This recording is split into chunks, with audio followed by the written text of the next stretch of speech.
ಬಳ್ಳಾರಿಯಲ್ಲಿ ಮುಂದುವರೆದ ಬಾಣಂತಿಯರ ಸರಣಿ ಸಾವು. ಬಿಮ್ಸ್ ಆಸ್ಪತ್ರೆಯಲ್ಲಿ ಹೆರಿಗೆಯ ಬಳಿಕ ಬಾಣಂತಿಯರ ಸಾವಿನ ಸರದಿ ಮುಂದುವರೆದಿದೆ.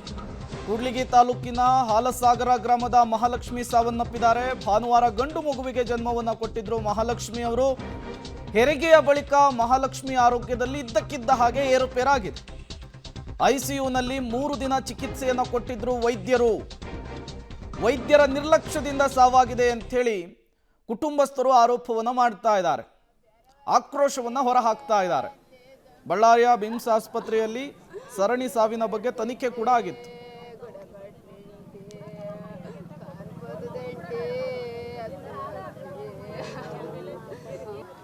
ಸರ್ ಅಲ್ಲಿಂದ ತರಬೇಕಾದ್ರೆ ಕಂಡೀಷನ್ ಚೆನ್ನಾಗಿತ್ತು ಸರ್. ಏನು ಅವರು ಏನಂದರೆ ಕಂಡೀಷನ್ ಅಂದರೆ ಅವ್ರು ತೋರಿಸ್ಕೊತ ಇದ್ರು, ತಿಂಗಳ ಅಲ್ಲೇ ಗುಡೇಕೋಟೆಯಲ್ಲಿ ಹಾಸ್ಪಿಟಲ್ ತೋರಿಸ್ಕೊತಿದ್ರು. ಆಮೇಲೆ ಈಗ ಸ್ವಲ್ಪ ನೋವು ಜಾಸ್ತಿ ಬಂದೈತೆ ಅಂದಕ್ಕೋಸ್ಕರಾಗಿ ಅಲ್ಲಿಂದ ಅವ್ರ ತಾಯಿ ಮತ್ತು ಅವರು ನರ್ಸು ಅಲ್ಲಿಂದ ತೋರಿಸ್ಕೊಂಡಿದ್ರಲ್ಲ ಗುಡೇಕೋಟೆಯಲ್ಲಿ, ಆ ನರ್ಸ್ ಒಬ್ಬರು ಮತ್ತು ಆಶಾ ವರ್ಕರು ಅವ್ರ ತಾಯಿಯವ್ರು ಕರ್ಕೊಂಡು ಬಂದಿದ್ದಾರೆ ಸರ್. ಇಲ್ಲಿ 10 ಗಂಟೆಗೆ ರೀಚ್ ಆಗಿದ್ದಾರೆ. ಆಮೇಲೆ ಬಂದ ತಕ್ಷಣ ಅವರು ಡೆಲಿವರಿಗೆ ಕರ್ಕೊಂಡು ಹೋಗಿದ್ದಾರೆ.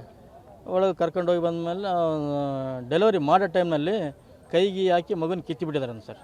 ಆ ಮಗುನ ಕಿತ್ತಿದ್ದ ಟೈಮ್ನಾಗ ಸ್ವಲ್ಪ ನಂಜಾಗೈತೆ ಅಂತ ಅವರು ಅದು ನಂಜಂತ ಅವಾಗ ಹೇಳಿಲ್ಲ. ನಿನ್ನೆ ಬೆಳಿಗ್ಗೆ ನಾನು ಮೇಡಮ್ ಅವ್ರಿಗೆ ಕೇಳಿದೆ, ಮೇಡಮ್ ಏನಾಗಿದೆ ಅಂತ ಕೇಳಿದ್ರೆ ಅಲ್ಲಿ ಕರ್ಕೊಂಬಂದು ಬಿಟ್ಟಿದ್ವಿ. ರಿಪೋರ್ಟ್ ಮಾಡಿಸೋಕ್ಕೂ ಹೋದೆ ನಾನು. ನಮ್ಮ ಅವ್ವ ಹೋಗಿತ್ತು. ಇನ್ನೇನು ಹೆರಿಗೆ ಆಗ್ತದ ಅಲ್ಲಿ ಸೀರಿಯಸ್ ಐತೆ ಅಂತ ಇಲ್ಲಿಗೆ ಹುಡುಗ ಸೀರಿಯಸ್ ಐತೆ ಅಂದರು.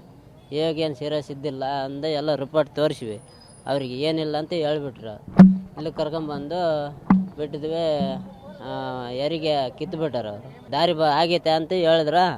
ಅಲ್ಲಿ ಡಾಕ್ಟ್ರು ಬಂದು ಅಲ್ಲಿ ಮೇಡಮ್ ಹತ್ರ ಹೋದೆ. ನಾನು ಅಲ್ಲಿಗೆ ಹೋಗಿ ಬಂದೆ, ಕಿತ್ತುಬಿಟ್ಟಾರ. ನಾನು ಆಸ್ಪತ್ರೆಯಲ್ಲಿದ್ದೆ. ನಾನು ಮನೇಲಿದ್ದೆ. 3 ಗಂಟೆಗೆ ಬಂದೆ ಗುಡಕೋಟಿಗೆ. 3 ಗಂಟೆಗೆ ಬಂದೆ ಗುಡಕೋಟಿಗೆ ಬಂದರೆ ಗುಡಕೋಟಿ ಸಿಸ್ಟರ್ ನೋಡಿದ್ರು. ಗುಡಕೋಟಿ ಸಿಸ್ಟರ್ ನೋಡಿದ್ರೆ ಏನು ತೊಂದರೆ ಇಲ್ಲ, 8 ಗಂಟೆ ತಕ್ಕನೇ ಇಲ್ಲೇ ಇರ್ರಿ ಅಂತಂದು ಅಲ್ಲೇ ಇಟ್ಕೊಂಡಿದ್ರು. 8 ಗಂಟೆ ಮೇಲೆ ಅಲ್ಲಿ ಕೈಯಲ್ಲಿಗೆ ನಾವು ಇಲ್ಲಿ ಆಗಲ್ಲ, ಕೂಸಿಗೆ ಏನೋ ತೊಂದರೆ ಆಗ್ಬೋದು, ಬೇಸ ಆಗ್ತೈತೆ, ಏನು ಹಾಕಲ್ಲ, ತೊಂದರೆ ಇಲ್ಲ ಅಂತಂದು ಬಳ್ಳಾರಿಗೆ ಕಳಿಸಿದ್ರು ಆಂಬ್ಯುಲೆನ್ಸನ್ನು ಮಾಡಿ.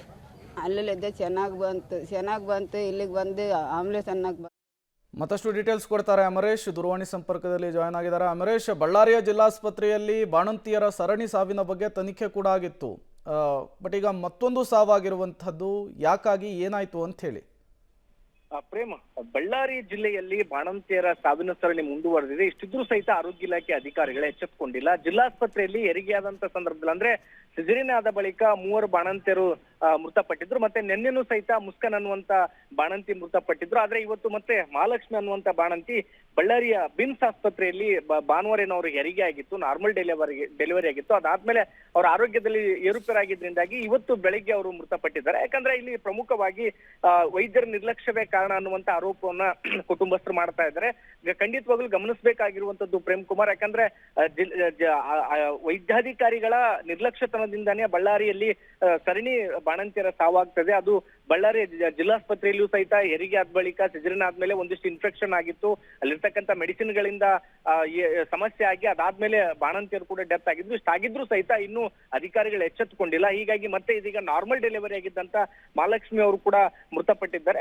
ಕುಟುಂಬಸ್ಥರು ಕೂಡ ಆರೋಪನ ಮಾಡ್ತಾ ಇದ್ದಾರೆ. ಆರಂಭದಲ್ಲಿ ಮಹಾಲಕ್ಷ್ಮಿ ಆರೋಗ್ಯದಲ್ಲಿ ಯಾವುದೇ ಸಮಸ್ಯೆ ಇರಲಿಲ್ಲ, ನಾರ್ಮಲ್ ಆಗಿ ಬಂದಿದ್ರು. ಅದಾದ್ಮೇಲೆ ಇಲ್ಲಿ ಹೆರಿಗೆಯನ್ನ ಮಾಡ್ಕೊಂಡಿದ್ರು. ಆದ್ರೆ ಮಗುವನ್ನ ನಾರ್ಮಲ್ ಡೆಲಿವರಿ ಆಗುವಂತ ಸಂದರ್ಭದಲ್ಲಿ ಮಗುವನ್ನು ಹೊರತೆಗೆಯುವಾಗ ಸಾಕಷ್ಟು ಸಮಸ್ಯೆ ಮಾಡಿದ್ರು. ಹೀಗಾಗಿ ಇನ್ಫೆಕ್ಷನ್ ಆಗಿ ತೀವ್ರ ರಕ್ತಸ್ರಾವವಾಗಿತ್ತು. ಇವತ್ತು ಬೆಳಿಗ್ಗೆ ಮೃತಪಟ್ಟಿದ್ದಾರೆ ಅನ್ನುವಂಥದ್ದು. ಆದ್ರೆ ಇದಕ್ಕೆ ಇಲ್ಲಿರ್ತಕ್ಕಂಥ ವೈದ್ಯಾಧಿಕಾರಿಗಳು ಕೊಡುವಂತ ಸ್ಪಷ್ಟನೆ ಏನಂದ್ರೆ ಅವರಿಗೆ ಅನಿಮೆ ಇತ್ತು, ಬೇರೆ ಬೇರೆ ಸಮಸ್ಯೆಗಳಿತ್ತು ಅನ್ನುವಂಥದ್ದು. ವೈದ್ಯರುಗಳಿಗೆ ಬಹುಶಃ ಇದೊಂದು ರೂಢಿಯಾಗಿದೆ, ಅವರಿಗೆ ಅನಾರೋಗ್ಯ ಸಮಸ್ಯೆ ಇತ್ತು ಅನ್ನುವಂಥದ್ದು. ಆದ್ರೆ ಇದೆಲ್ಲದಕ್ಕಿಂತ ಹೆಚ್ಚಾಗಿ ಇಲ್ಲಿರ್ತಕ್ಕಂಥ ವೈದ್ಯಾಧಿಕಾರಿಗಳ ನಿರ್ಲಕ್ಷ್ಯತನದಿಂದಾಗಿ ಮೇಲಿಂದ ಮೇಲೆ ಬಳ್ಳಾರಿ ಜಿಲ್ಲೆಯಲ್ಲಿ ಬಾಣಂತಿಯರ ಸಾವು ಆಗ್ತಾ ಇರೋದು ಸ್ಪಷ್ಟ. Prem Kumar. Okay, thank you Amaresh ತಮ್ಮೆಲ್ಲ ಮಾಹಿತಿಗಾಗಿ.